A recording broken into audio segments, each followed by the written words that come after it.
O problema do mal no universo. Vídeo 14. Um caminho a ser percorrido. Perfeito eras nos teus caminhos, desde o dia em que foste criado, até que se achou iniquidade em ti. Ezequiel 28, versículo 15. Já vimos em momentos anteriores um pouco acerca da questão de Lúcifer em seu estado original e como nessa condição ele não só desfrutava das mais sublimes e promissoras possibilidades para o desenvolvimento do seu ser, como também a própria consolidação definitiva de sua exaltada posição. Pois, como podemos verificar, ele foi estabelecido por Deus em uma elevadíssima posição e no exercício de um grande poder. Falo desse modo quanto ao desenvolvimento do ser, porque, como já foi observado antes, fica evidenciado ao longo das linhas da inspiração bíblica que para todo o ente moral livre e inteligente está destinado uma longa e dinâmica jornada de desenvolvimento do seu ser enquanto ser. Assim, a perfeição referida no texto profético, como mencionado antes também, refere-se não a um estado de perfeição propriamente dito, como constituinte do seu ser a partir da sua criação, visto que este atributo, a perfeição como constituinte do ser, só é possível existir em Deus mesmo. E notem o que diz o texto. Como lemos? Perfeito eras nos teus caminhos, e não perfeito eras, ou perfeito foste criado, como muitos equivocadamente têm imaginado e declarado mundo afora. A ideia de caminho na Bíblia, em certo sentido, remete ao conceito de avanço, de progresso, de desenvolvimento, de um percurso que conduz a um determinado lugar, a um determinado ponto, além do que assinala também a ideia de uma escolha e de um percurso moral. É digno de nota que, pelo termo caminho nas Escrituras, se tem tanto a ideia de movimento, de dinâmica, como também a ideia de escolha moral, além dos preeminentes conceitos de alcançar um objetivo, ou ser elevado de um determinado estado para um outro superior. E nesse sentido, é gratificante lembrar que o próprio Senhor Jesus designou a si mesmo como sendo o caminho. O único caminho pelo qual alguém pode seguir e avançar até Deus. Aos próprios anjos é atribuído imperfeições.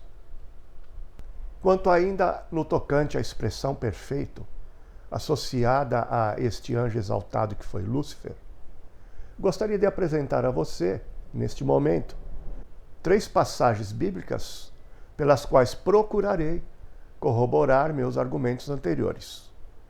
Isto é, que criatura nenhuma foi criada perfeita no sentido de perfeição absoluta, que este vocábulo em si mesmo e por si mesmo representa.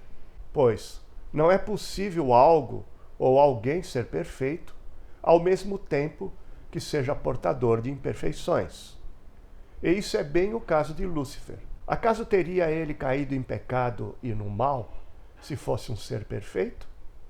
É óbvio que não. Pois o fato de ele ter caído em pecado é prova cabal de que não era perfeito, como tantos acreditam e pretendem fazer acreditar. Muito bem, vamos às passagens bíblicas que eu mencionei. Eis a primeira. Eis que Deus não confia nos seus servos, e aos seus anjos atribui imperfeições. Isso está em Jó, capítulo 4, versículo 18. Eis aí a segunda. Eis que Deus não confia nem nos seus santos, nem os céus são puros aos seus olhos. Jó, capítulo 15, versículo 15. E a terceira diz: eis que até a lua não tem brilho, e as estrelas não são puras aos olhos dele. Isso está em Jó, capítulo 25, versículo 5. Quanto ao último versículo citado, uma observação. No livro de Jó, nota-se que estrelas, em algumas ocorrências, são termos que se relacionam figuradamente com os anjos. Confira. Cinge, pois, os lombos como homem, pois eu te perguntarei e tu me farás saber. Onde estavas tu quando eu lançava os fundamentos da terra? Dize-me, se tens entendimento. Quem lhe pôs as medidas, se é que o sabes? Ou quem estendeu sobre ela o cordel? Sobre que estão fundadas as suas bases? Ou quem lhe assentou a pedra angular? Quando as estrelas da alva, juntas, alegremente cantavam e rejubilavam todos os filhos de Deus. Isso está em Jó, capítulo 38, versículo 3 a 7. Nesse trecho temos o glorioso momento no livro de Jó, o ponto alto desse livro, o grandioso dia de Jó, o dia em que Deus vem e manifesta-se e passa a se comunicar com ele. Pois bem, desde o capítulo 38 até quase ao final do último capítulo, é o próprio falar do Senhor que ali se ouve, que ali se tem.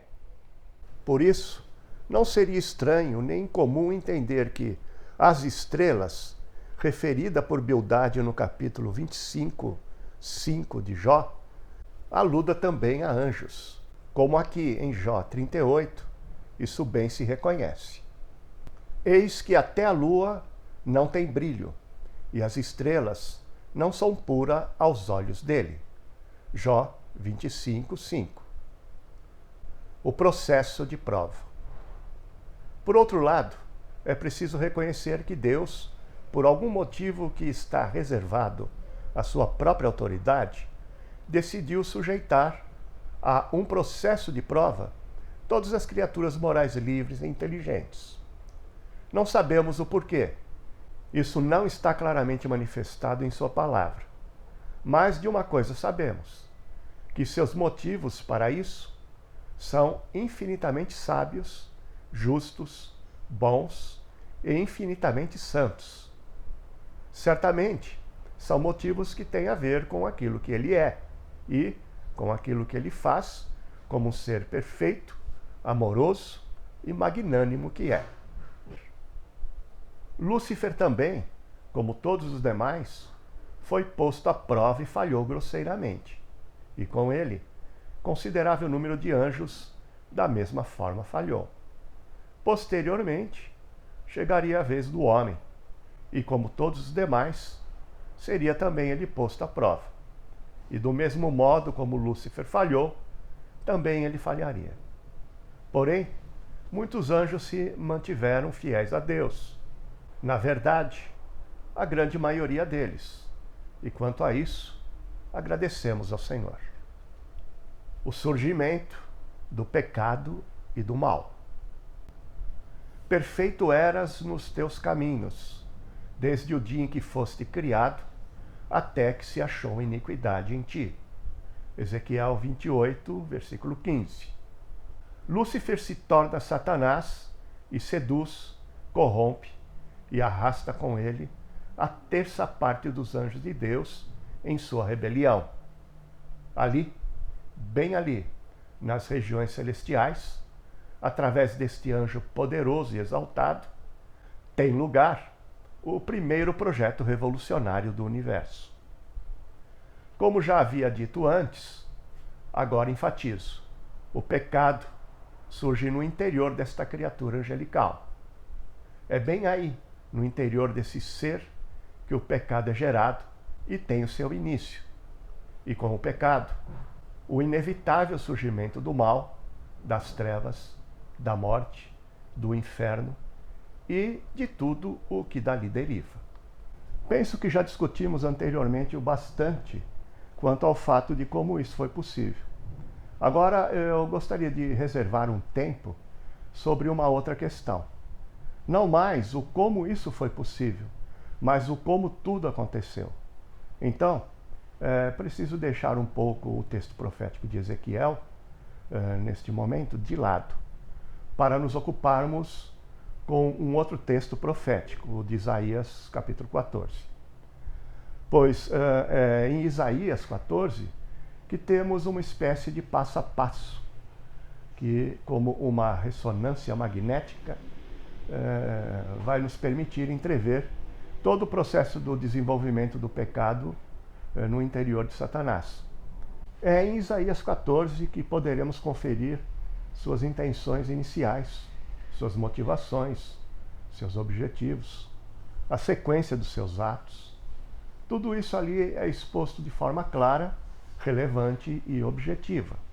Mas antes de sondarmos isso tudo através da palavra profética encontrada em Isaías, gostaria de apresentar mais alguns argumentos acerca do que já havia dito antes com respeito a uma específica questão do pecado e do mal. Disse anteriormente que o pecado não foi criado e sim gerado, certo?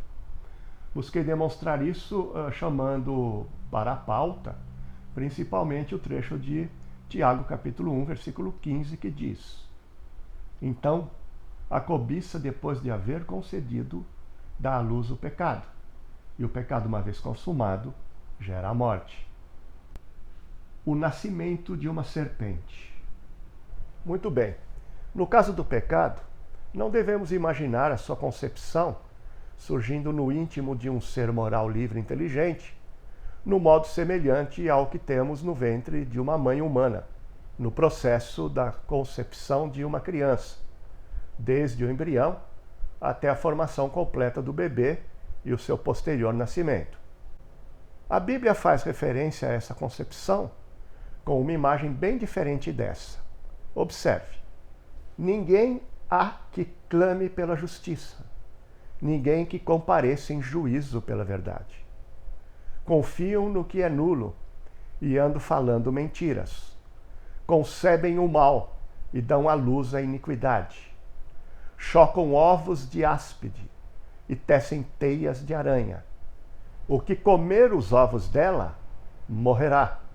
Se um dos ovos é pisado, sai-lhe uma víbora.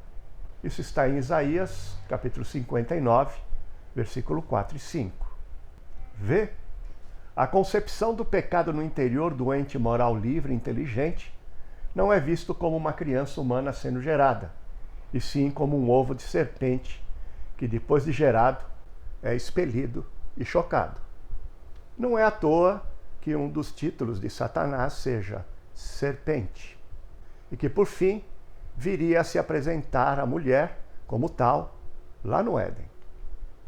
Seguiremos no próximo vídeo, se Deus quiser.